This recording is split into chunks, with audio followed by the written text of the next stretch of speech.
It's like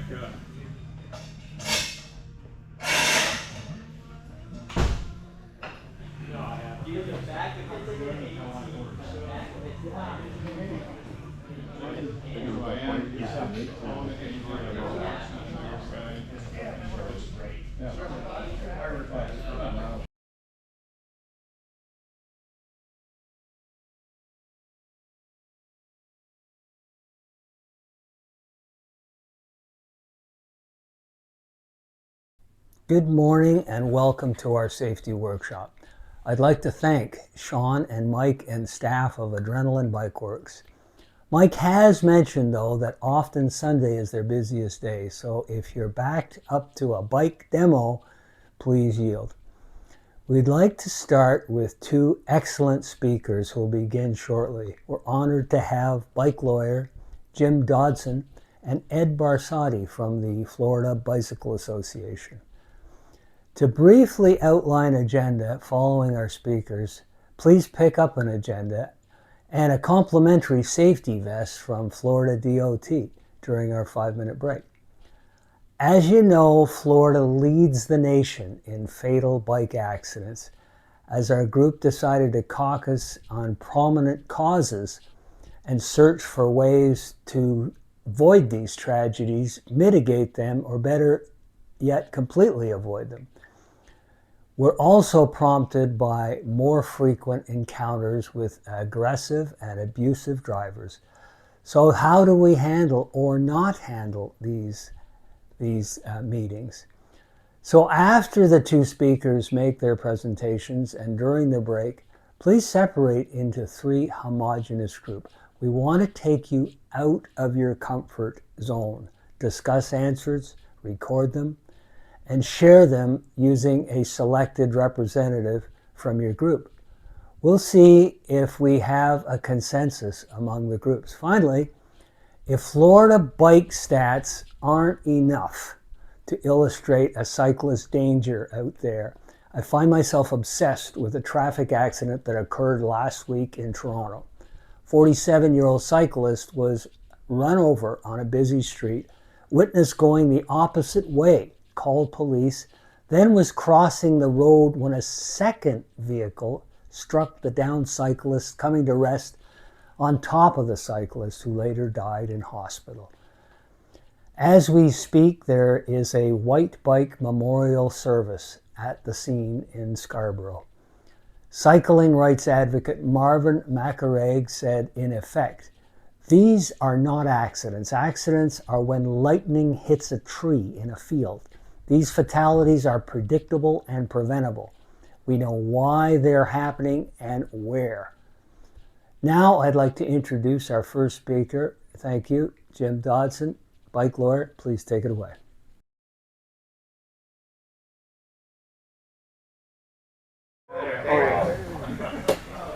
So you just have to bear in mind that when you're on the road as a cyclist, you have to look out for you and can't assume that they're looking out for you. I think I've got a thing on mirrors. Everybody here ride with a mirror? I wouldn't get anywhere near the road without a mirror, because I'm constantly looking at the mirror.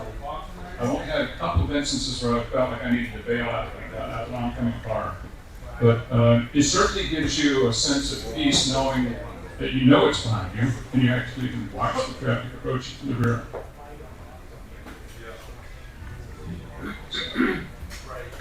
You know the rule about 10 cyclists in a group. You can come to a stop sign in a group of 10, and when it's safe to go, 10 can go, but not 20. Right? Okay.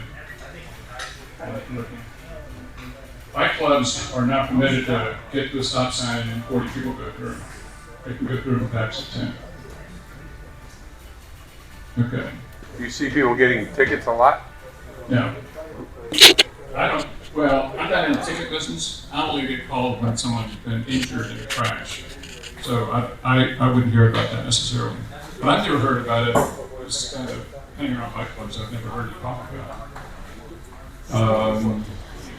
You ride the bike lane. There is a bike lane. Unless you have a reason to get out of the bike lane, like there's a whole host of reasons you can get out of the bike lane. things on the road, pedestrians, debris, all kinds of things, slow moving vehicles. But if there is a bike lane, the law requires us to be in the bike lane. How about the law that says we're to ride to the right of the road as far as practical? What does that mean? That's children may not be practical. Pardon me? The children may or may not be practical. It does not mean on the curb. It does not mean on the white line. It means sort of on the right. I've never had anybody cited for not riding close enough to the right-hand curb. The folks over at Cycling Savvy, you know who they are? Okay, Cycling Savvy is an organization, and they're national organization, but they have a big. They're in Orlando, and they teach safe cycling, particularly for commuters. A lot of them are commuters. They've got great stuff on this. Their position on road position is, I ride in the right wheel lane typically, and where the right wheel marker is. They want you to ride in the left wheel marker.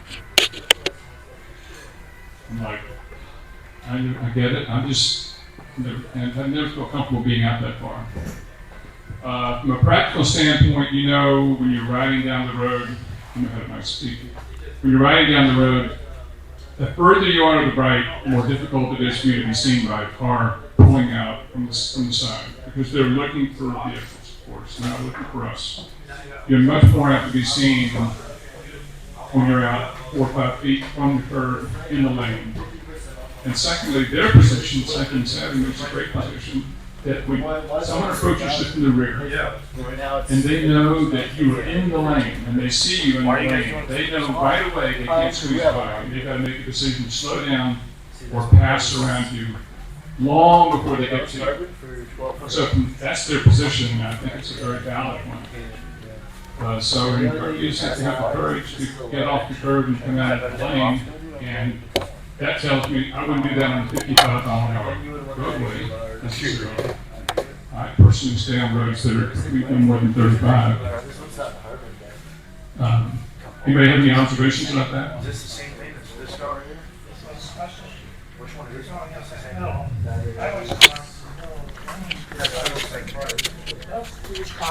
You never know what's coming out from the other direction. And I've signaled behind because I can see better, and they still go around, and I just sometimes go off on the grass. Yeah, you always have to pick up. At the end of the day, all the cycling rules are, you make the decision that's safest for you in the instant you're making the decision, okay? Regardless of what the rules are about being in the bike lane, whatever's the best, safest option is what you should do, without sticking to a script of what you have to do. There's all kinds of permutations. It's like great drivers are going to always do the wrong thing. And you just have to kind of know when they're going to be doing it. We always, as a club, taken the attitude that if we're on a country road where something passes you every 5 minutes, that if we show respect to the motorist, that respect will be returned. Not always the case, but overall, that's been our motto, to get over as far as you can. In single file. You have to understand that 95% of the cars on the road are perfectly fine. I mean, my experience riding out daily where I ride, the cars are passing way to my left. No, there's always some guy coming right down who's going to be on the line right up to him. But that's very unusual. I mean, I don't even have that experience every time I ride. It's usually just occasional. But I always say we can do all the things right, but you can get in front of the wrong car. Just get in front of the wrong car. And sometimes that happens. You should always get a crash report.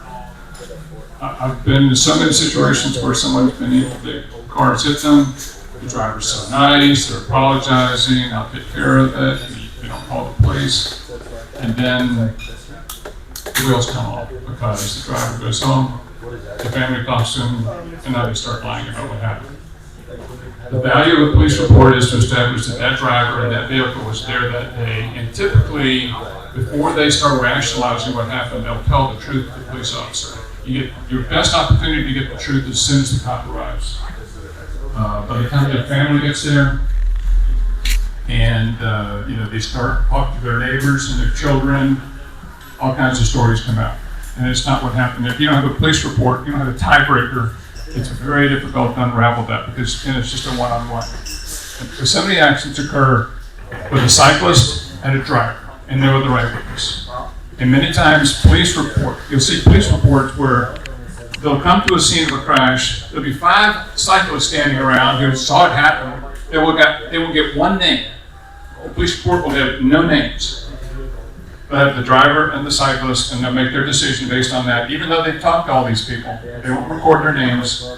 And unless you have the wherewithal, because your client remembered, get the names or who they were, with them, it's very difficult to go back and capture what they did. So in our work, normally we would be out there right away, trying to capture who's there. This is safe from the immediate level, this sort of thing. So never let the driver convince you I'll pay your damages. Many times the damages are not that obvious at the scene. Many times they are. I've had cases where people didn't seem all that bad and they needed knee surgery 6 months later. It was just things like that happen. Can I interrupt one bit, Jim? Mario has just given me this mic. Anyone who does have a question, I'm going to pass it over to you. I have one on this side too, so we can. Bicycle helmets, I'm sure you all wear a helmet.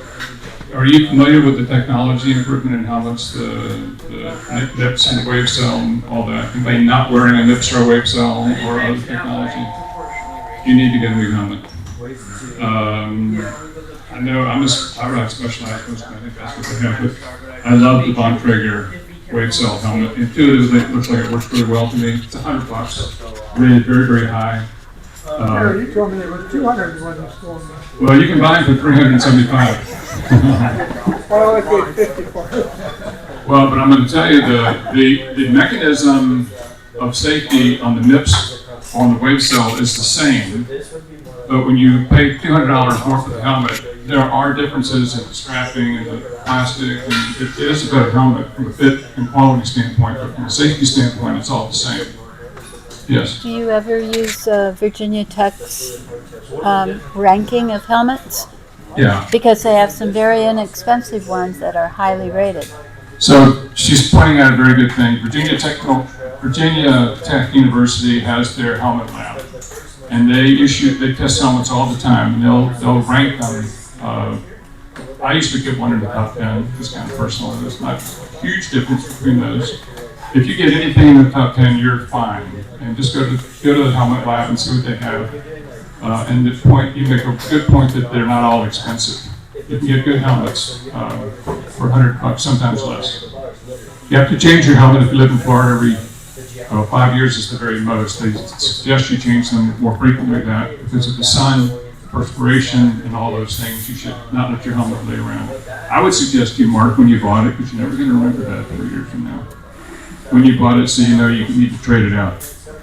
You only want your helmet to work one time, right? And it works in an instantaneous microsecond. Is the difference between tragic injury and just injury. Every client I've had over the years had a helmet on. They just did because most of them were coming from bike loads, and they still ended up with big whoppers of a concussion. But without it, they would have been dead. Concussions change your life. I can give you a talk about concussions, but you have to have a helmet on. You have to have it worn properly. I hate to see kids riding around with their helmet back off, with strap. It's like you only want it to work once. You just make sure you're ready for that once. And this is the data about brain injuries. If somebody has suffered on a ride and someone goes down, whether they're hit by a car or just hit the ground, and they come up and you think they've had a concussion, do not let them get back on their bike, right? Hold them on the side of the road and let's go pick them up, take them home. Do not let them ride off. there's a real serious issue with secondary impact syndrome. If someone has been in a concussion, they're the last person to believe when they think they're okay to ride because they don't have any clue. They think they do. It's like, coach put me back in, right? It's the same thing. But if they were to fall a second time, you can get a tragic accumulation of damage from a concussion, having a second concussion. So don't innovate right off. Proper helmet fitting, right over the eyes. I wear a hat under my helmet. I like to have a little cap there to keep the sun off my face, off my eyes. There's the MIPS, there's the wave cell. There's other things coming out too. I think there's a couple of other new technologies. I'm not sure if they've been made it onto the Virginia Tech website yet. I haven't looked lately. Yeah, there's one, I can't think of the name of it, but it's a different technology altogether, but they're doing good things with helmets. Homeowners insurance. Once again, a home. If you don't own a home, get renter's insurance. If you're renting, always get renter's insurance. It covers you like a homeowner's policy.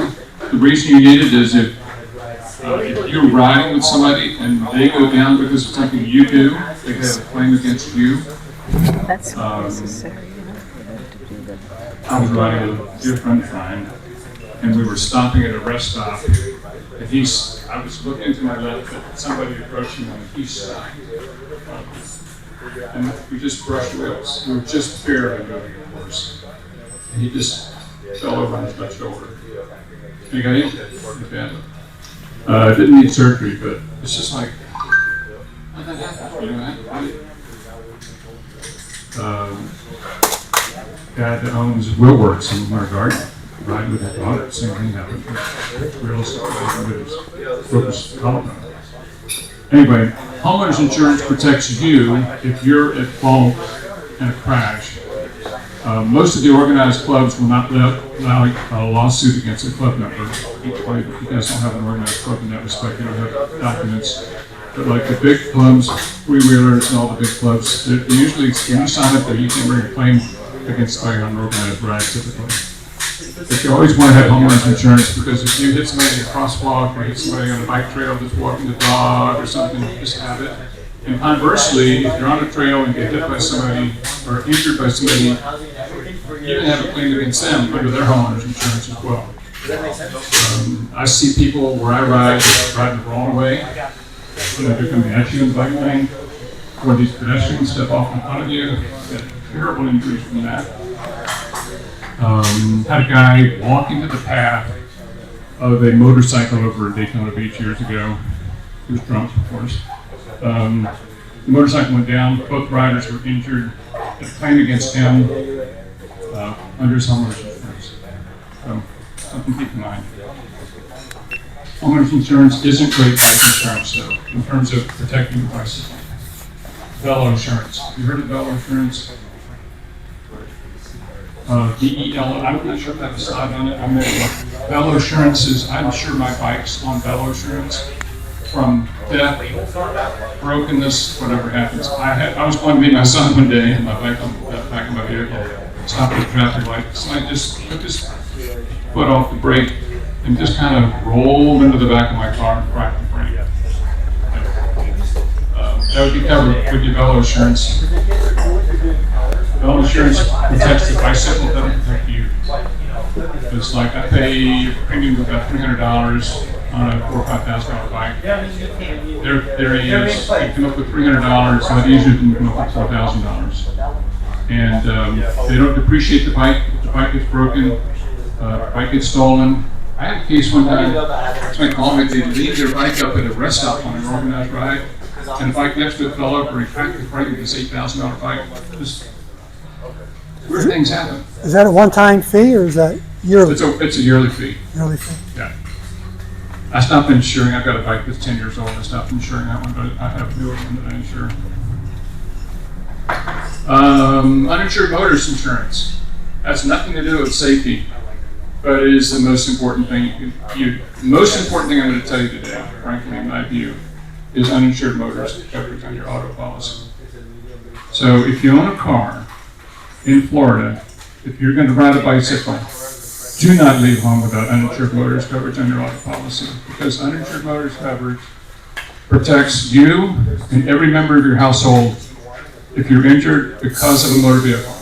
Whether you're hit as a pedestrian, or hit on your bike, or hit driving in your car, or in a rental car, or in a friend's car, and you're traveling, uninsured motorist coverage provides coverage for what the person who caused the crash should have paid, but didn't have enough insurance to pay for.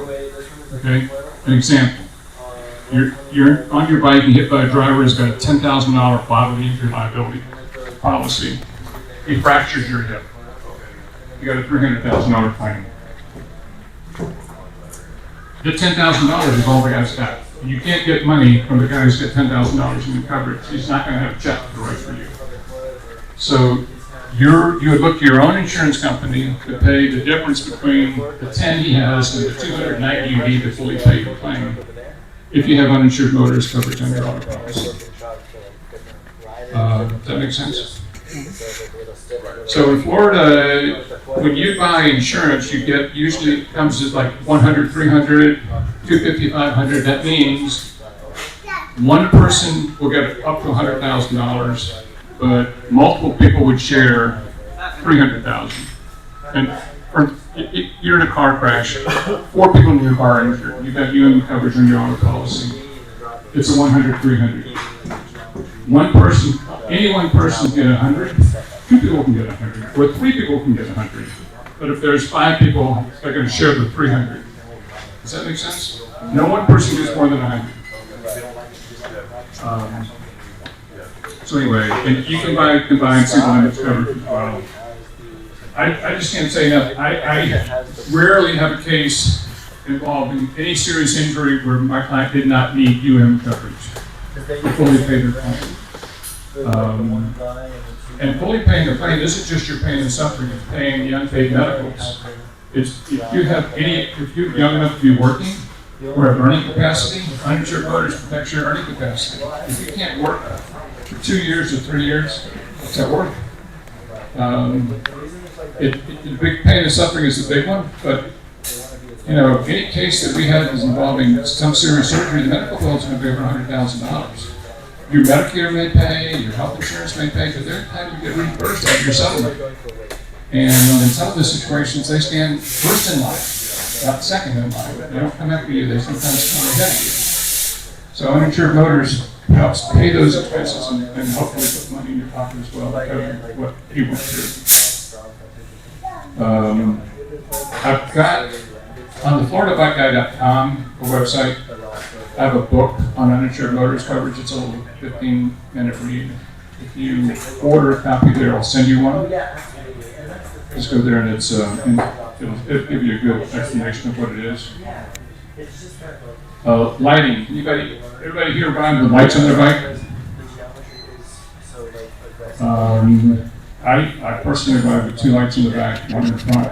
I'm a believer in bright lights. I've been in so many rides where I'm in front of somebody who's got a light and I'm right behind them. I'm looking at it like, is that thing on? I can't tell. Your light should be seen from half a mile away, or it's just no point having it. The purpose is that when they're riding down the road, they can pick you out of all of the ambient stuff that they're staring at. They know right away there's a cyclist on the right up there and you need to avoid them. So you want to make sure they see you coming, and the brighter, the better, okay? There's some really inexpensive great bike lights out there. I'll get information on my website about that. You want a blinking white light in the front. I use 650 lumens. I've used more, kind of like this light right now. It's going to go all day, and very, very bright lights on the back. The other thing is where to put it. The most effective place to put a light, in addition to what I'm saying, is to put one behind your ankles. A solid light behind your ankles. It's the motion of your pedaling draws attention to the light. There's really good data on that.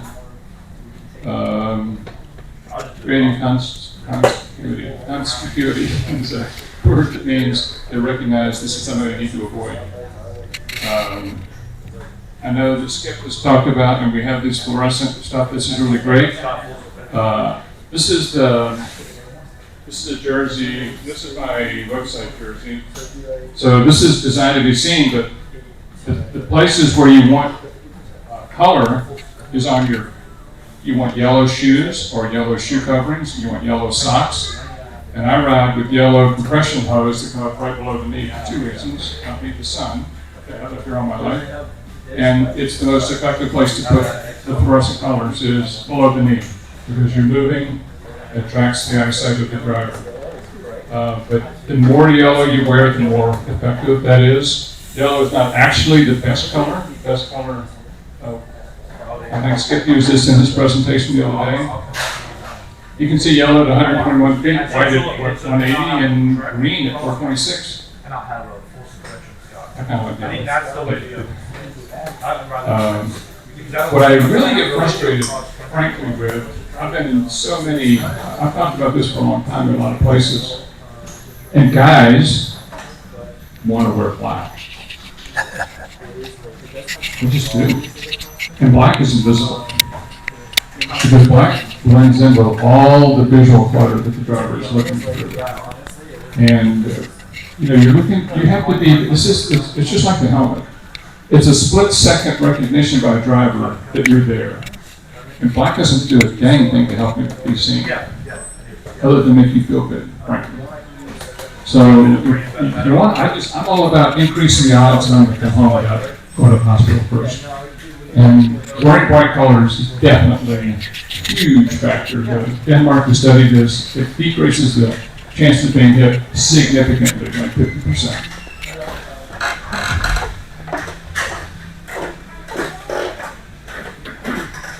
Lights. Okay. Zone of risk. A lot of times a car won't make contact, but comes close enough that they make you react and get injured. I have a classic case of this in Tampa. I was riding down the road, ladies coming out of the condominium parking lot. You know how this happens all the time, driving along, cars coming pretty quickly and not so sure they're going to stop before they enter the road and drive you crazy. Well, that's what she did. She comes up to the stop where the road is and stops. And by this time, she's so close, now he is diverted to the left and he falls off and breaks something. He's hurt. The insurance companies called me like, what are you doing? We didn't hit this guy. Well, we have this thing in Florida called the zone of risk. If you or I do something that it gets so close to somebody that I put them in a zone of risk, I'm responsible without contact. So it's not something that happens all the time, but it's just something to be aware of, because you may have a situation, know somebody's had a situation where there was no contact, you kind of assume, I can't do anything about that. They get injured, they have a bad injury because of what happened. You should have it looked into.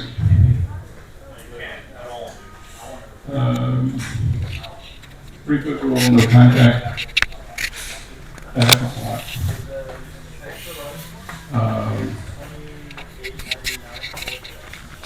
You have cameras, you guys are using cameras? I actually don't. I have them, I've got 2 cameras. I just can't deal with technology. It's a very useful tool in a crash. A lot of the police agencies, like in a garden, small agency, they have body cams. Body cams are so helpful coming up and from a lawyer standpoint, looking at trash, because you get to see the defendant, you can hear the defendant right away. They'll make the defendant tell your story the first time it's on camera. It's been very helpful to us. Cameras for you and I are very helpful. Most of the clubs use them. I recognize the value of them. I probably should tell you that I don't use one. Hear about that later. The question is, what's going to happen when you have evidence of the crash? It's wonderful evidence to have. It's the near miss. And what do you do with that evidence? Skip and I were talking about that. Frankly, the police don't want to deal with that, typically. I was saying that the Sumter Landing Bike Club has a very good relationship with the Sheriff's Office up in Sumter County, and they have a relationship with a guy who's their district, and they will do something about a video of a guy that's too close. And they'll either go interview the person, talk to them, not going to issue a citation to them, but they'll know that someone watched it. I had a situation over in, I think, Lake County, people were telling me that these rock trucks were coming too close, and they had a video camera with this rock truck that was passing too close. They went to the company with the video, and it never happened. So I mean, those people don't want to get lawsuits either. You know, they're dependent upon their drivers. So I don't know that there's a really good answer for the problem, other than education and the best way to do it is through your local police department. You have a great relationship with them, so that do something with it. But that's going to be, you know, frankly, I've learned the hard lesson that when you look at a police report, you can sometimes tell this is a biker, and they're out there on the department. They come up to a bike crash. The bike and the car is involved. What did the cyclist do wrong? And that's what they're looking for. What can I say the cyclist did wrong? And they'll then make that a contributing factor in the accident. Even though, in my view, the cyclist didn't do anything wrong. So it's just a fact of nature we have to deal with. I will tell you, just on that score, I had a case in Clearwater years ago where they cited my guy. He made a left turn and passed him and cut him off, broke the hip. An eyewitness on over here said my guy was driving down the sidewalk, went off the curb in front of the bike. That's not what happened. What was important was the debris field. His computer and his bike lights and his water bottle were all in this particular area right in front of the car, nowhere near where this witness put him. And that's all we needed to prove the case. But it was critical because somebody got photographs of that at the scene and we were able to put it back together and prove, and they ended up accepting the responsibility and paying the claim. Could I illustrate one more point on that, Jim? And I'm a real advocate of the cameras. I've got 2 on my bike, and I won't be without them. But the big thing that I found is that if it is a commercial agency, I found this, that one huge transport skid by me at approximately 2 feet. And I was able to call the company. And the company at first tried to deny it, then, okay, yep, I see your point. And after the final conclusion was that they had a safety meeting and the Ontario 1 meter law was put in every one of their trucks. So every one of their drivers knew about that. Yeah. And I thought mission accomplished. No, there's no question about it. I think they're useful. I think they've got, and they're probably one of the best places what you did there, and like they did with the rock truck, and also what they do in Suffolk County with the sheriff's office. Yep. But you're not going to typically get a citation about it. Anybody, you guys ride around roundabouts at all? Yeah. I've had so many cases out of roundabouts. They're just treacherous. Yeah. Villages is all. No, I've had a lot of those. The 2-lane roundabouts are the worst. Single-lane roundabouts, I passed one coming up here, there's a 1-lane roundabout. Those are pretty simple. You're either in the lane or not in the lane. The 2-lane roundabouts, God knows where those guys are going in the middle of the road. All I can tell you is go to a roundabout, don't go too fast, keep your head on the swivel, watching from the left and watching from the right. These drivers don't. They're impatient, they don't know where they're going. There's a sign as you approach the roundabout that says if you're in the inside lane, you can't turn to the right at your first exit. I've had that case. If you're in the outside lane, you can't approach. Well, I've had that case. Every variation of roundabout cases I think exists. And the village is just full of them.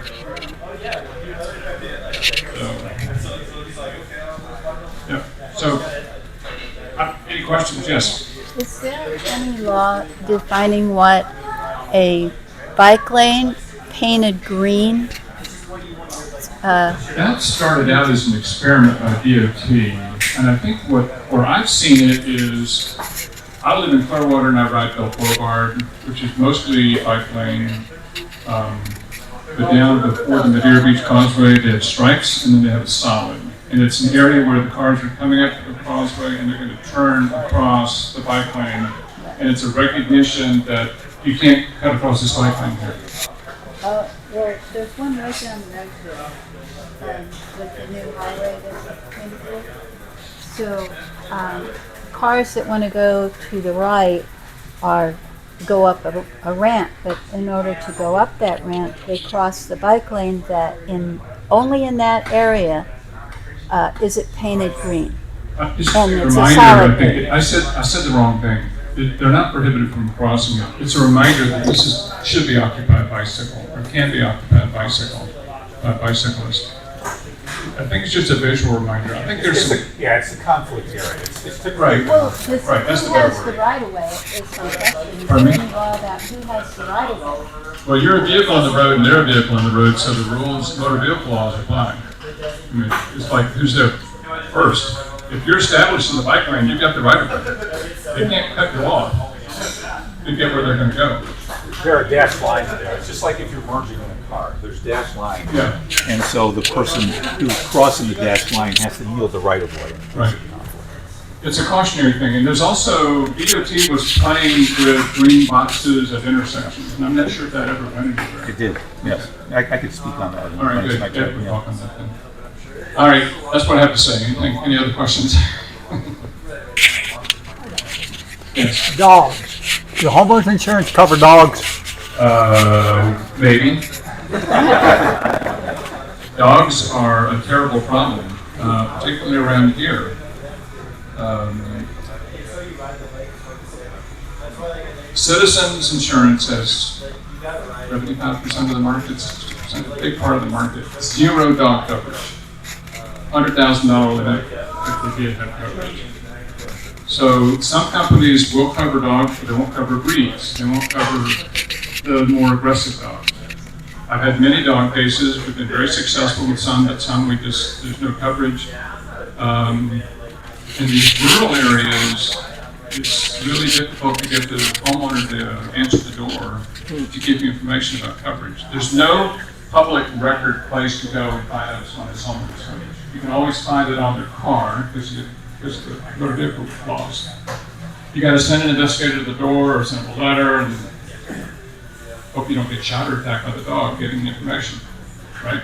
But some of these companies, like Farm Bureau, has a lot of this coverage around here, and they've got $300,000 with no restrictions on dogs. The last case I had. So anyway, I have a question. so it's not. And what the dog is never attacking the cyclist; they just get in front of the wheel. I've never had one where they're actually fighting the cyclists. It's just they're in front of the wheel. Oh, do I have to press anything? Yeah, I'm sure they happen.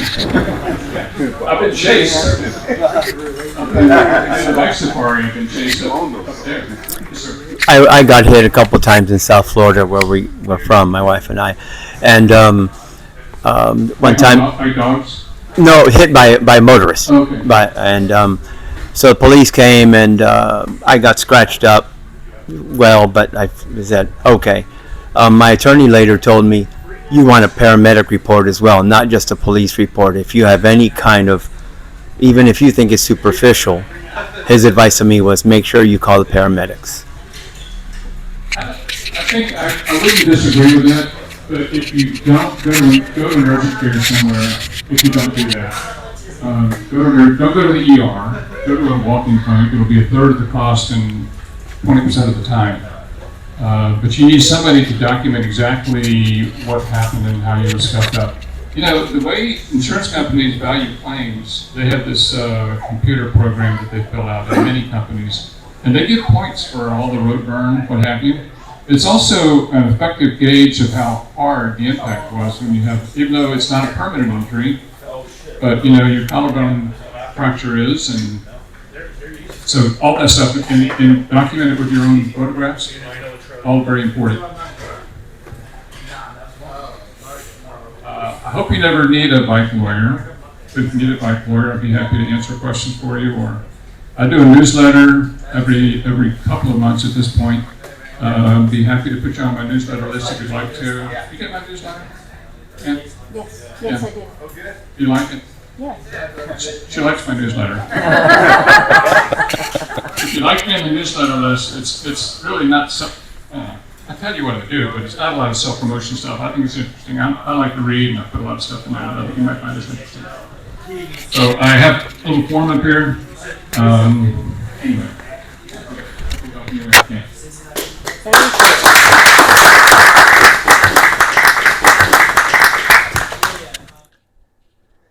Thank you, Jim. I'd like to introduce our second speaker, Ed Barsotti of Florida Bicycle Association. Then, after Ed, we'll have a short break and then a breakout session. It's all yours, Ed. Thank you. Thank you, Skip, and I guess good afternoon or good morning, everybody.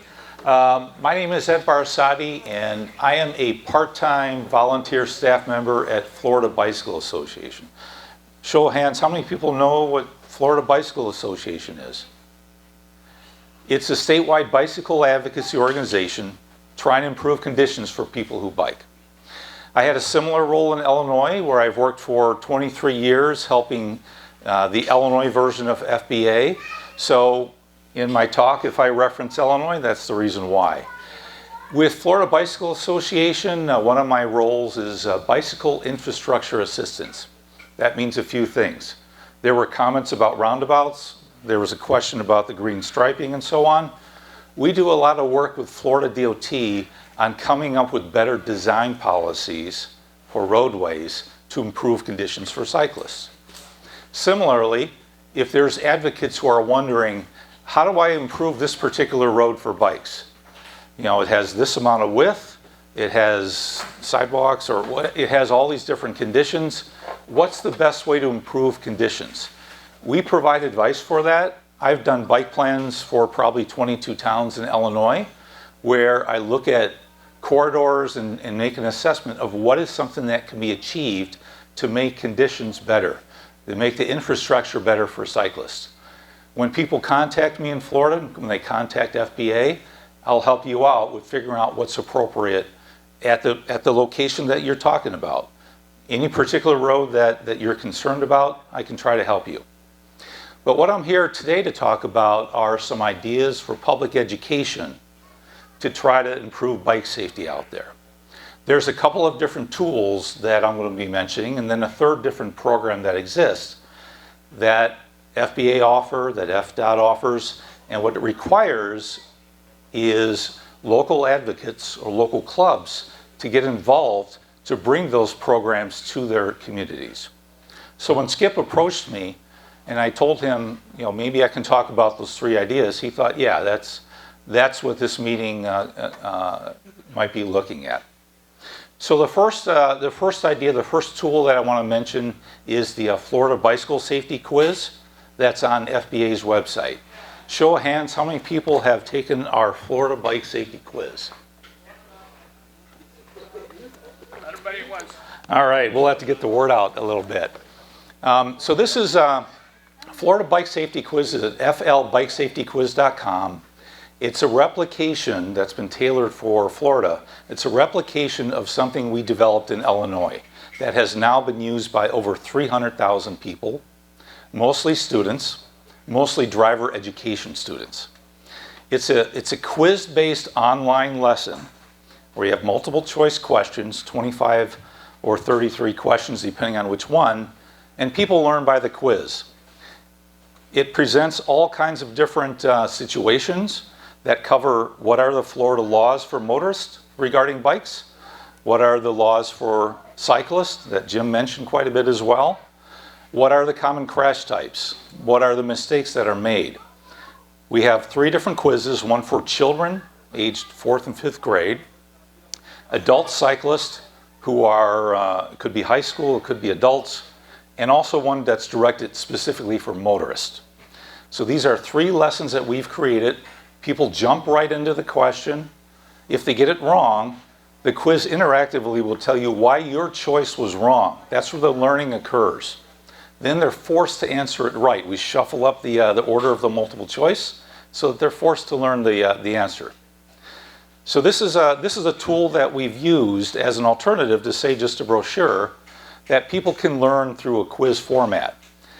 And what we started here in Florida replicates what we did in Illinois, where we incentivize schools to use these lessons. We basically bribe them. I come from Illinois, we're used to bribing. So $2 per student to the school for assigning these lessons. The teachers don't have the specific knowledge themselves. All they have to do is assign the lesson and let us know that 200 students took the lesson, and we'll send them a check for $400. This is a program that we use federal money going through FDOT. FBA right now, Florida Bicycle Association, is just now starting that program. The program is available. We're getting schools to apply, but very often it takes local advocates to contact people they know at the school to say, hey, I heard about this. You can get some money for your school and teach something that isn't taught very often or not taught very well. If you're interested in that, Florida Bicycle Association's website can get you to that. If you want to talk offline on trying to get Mount Dora or other area schools to use this lesson and get paid for it, let me know and we'll try to set it up. But it really does require local folks like you who have those connections at the schools. Yes, sir. Is there somewhere they have to, a certain place they have to allocate that money once they get it, or can they use it for anything they want? They can use it for whatever we want. We're actually, officially it's counted as reimbursing the school for teacher time and administering the lesson. Once we give them the money, they can do whatever they want with it. So this program has worked well in Illinois. It got it so that our version of Bike Safety Quiz is now used by 55,000 students a year. 1/4 of the new motorists, of the young kids learning how to drive, are taking this lesson on how to drive safely in the presence of bikes. We want to get the same program going in Florida and really expand it, but it requires help from local folks such as you. What's the program again? It's Florida Bike Safety Quiz Grant Program. And if you just go to Florida Bicycle Association's website, then it'll line you up with it. I think he was asking a question about where to find the test. Oh, for the quiz itself, if you want to take it, it's at flbikesafetyquiz.com. So I encourage you next time that we'll have everybody raise their hand. The second tool I want to mention briefly is not something that we offer, but it's something that we know about that you might be able to use here in Mount Dora or in your county. Florida DOT has a funding program that not only funds our Bike Safety Quiz program, but it also funds police overtime to do high visibility enforcements on bicycle issues, bicycle and pedestrian issues. Because Florida is just so terrible, the highest in the country of fatalities, there's quite a bit of money that goes to these programs.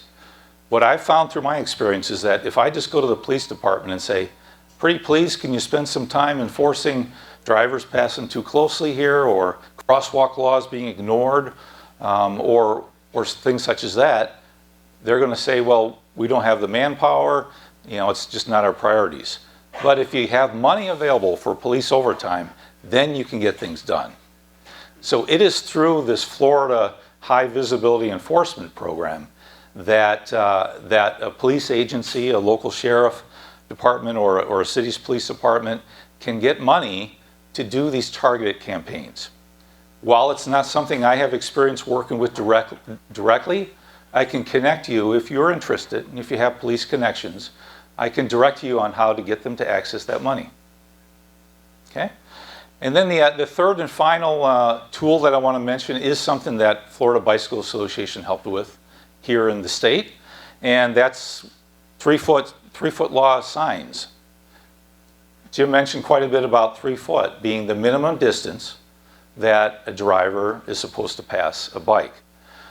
There are a whole lot of people we found in Illinois that just did not even know that, and it comes into play especially when you're biking along a regular lane width road and there's oncoming traffic. There's a car that's going to squeeze you by within the same lane.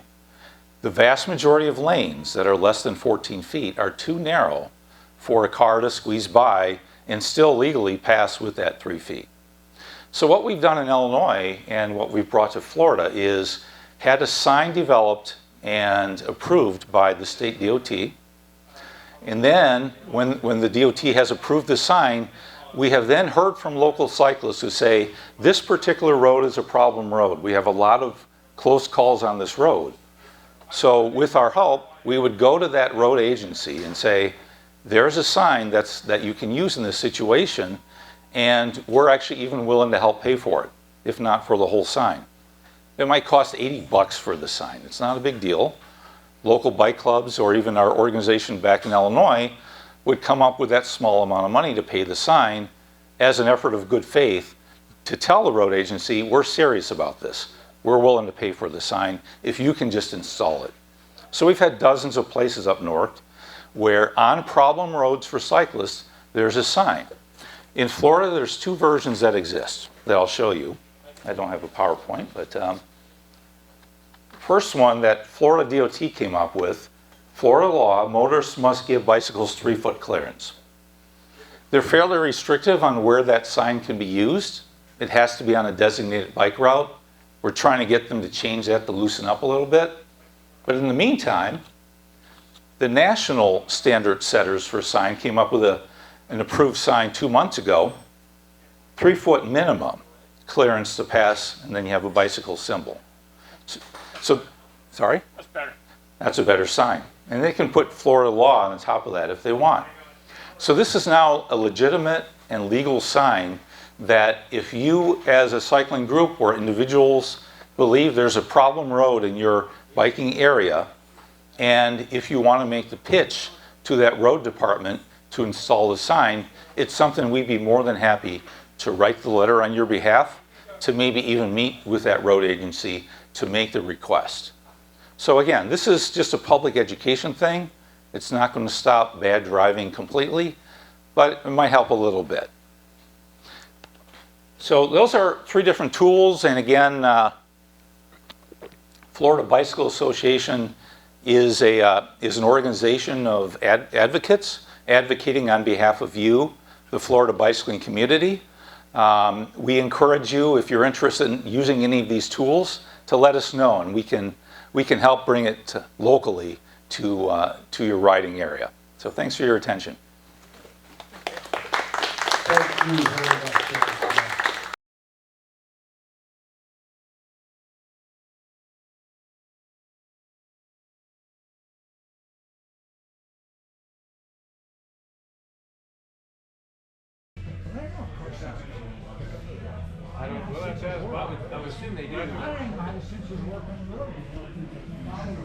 Go back and resume our position. Oh. No, new video. All right.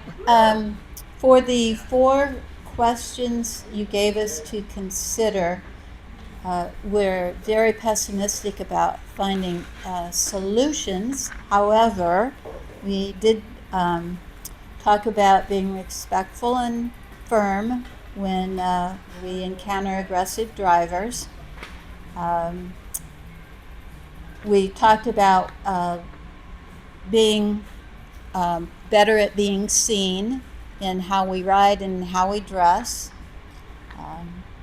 And there was a suggestion made to require vehicles to have running lights like you do in Canada, 24/7, also on bicycles. And to also, we discussed that we have a member who has cameras, and he has reported 3 aggressive motorists to their companies because they were driving company trucks. And that has made a difference. So I think that covers everything, doesn't it, guys? Oh, and put reflective spokes on your bikes. Maybe they'll see you from the side when they come out in the middle of the block. I never had reflective. Okay. In our group, the first question, the motorist enters roadway from the mid-block, striking the cyclist.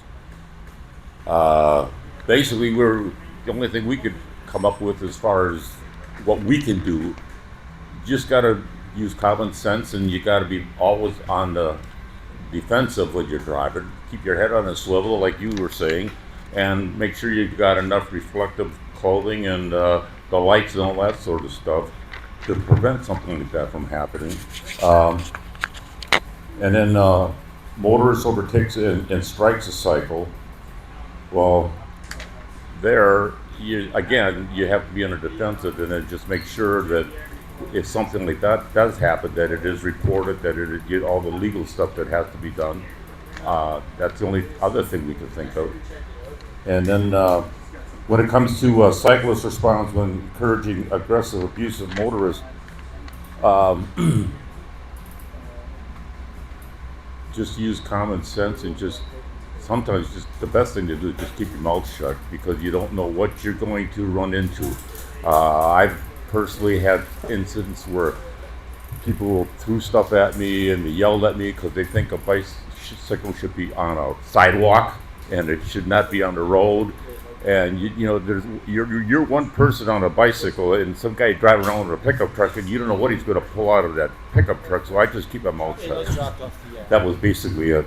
That's pretty much what we covered. And we did say that radar thing that you got that would be a good thing to be putting on bicycles too, so that when you're riding and you see a car coming from the back, you don't see him on your mirror, but your radar will pick it up, start doing that beeping, so that it gives you the sense of getting on the defensive a little bit, so you're prepared so that when he does approach you closer, you can be aware that there is a vehicle behind you and if he's speeding or not. That's it.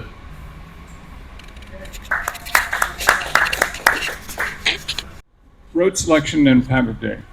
So I personally would not ride on a road that's like 45 or 50 miles an hour if I can avoid it. You want to avoid commercial areas where there's a lot of commercial traffic places for them because there's too many points of conflict. And time of day, in my area on the beach, I need to be home by 9:30 because that's when everybody's going to breakfast. And the traffic volume increases significantly. So it's just bear in mind those things to keep you out of the way. 9:30. Oh, really? The tourists sleep in. They don't get out until 9:30. You can just almost see it. It's like the ants coming out of the anthill. It's the other consideration is riding into the sun. Oh my gosh. And the motorist is doing the same thing. Yeah, I've had that case. It all comes down to being defensive and being aware and being careful on the cyclist part because the drivers don't. Right. It's just be aware of your surroundings. Mirrors help, the cameras help, but be defensive and steady. Don't swerve, go straight, be predictable, and that's about the best way to avoid any kind of problems. So here are the conclusions from our breakout sessions. 1, be respectful to motorists, but firm. 2, dress to be visible using green, yellow, red clothing and reflective clothing. 3, legislate vehicles to have daytime running lights, as in Canada. Blinking lights on bikes as well, front and rear. Cameras on bikes can be used to identify offending drivers or companies. Reflective spokes. Avoid confrontation. 25 pounds versus 3,000 pounds loses every time. A bike radar can be used to alert the rider to oncoming vehicles. Pick the time. And finally, ride defensively, straight and predictable. I'd like to thank our 2 speakers. Excellent job. You certainly informed our deliberations. I also again want to thank Adrenaline Bike Works and all those who attended.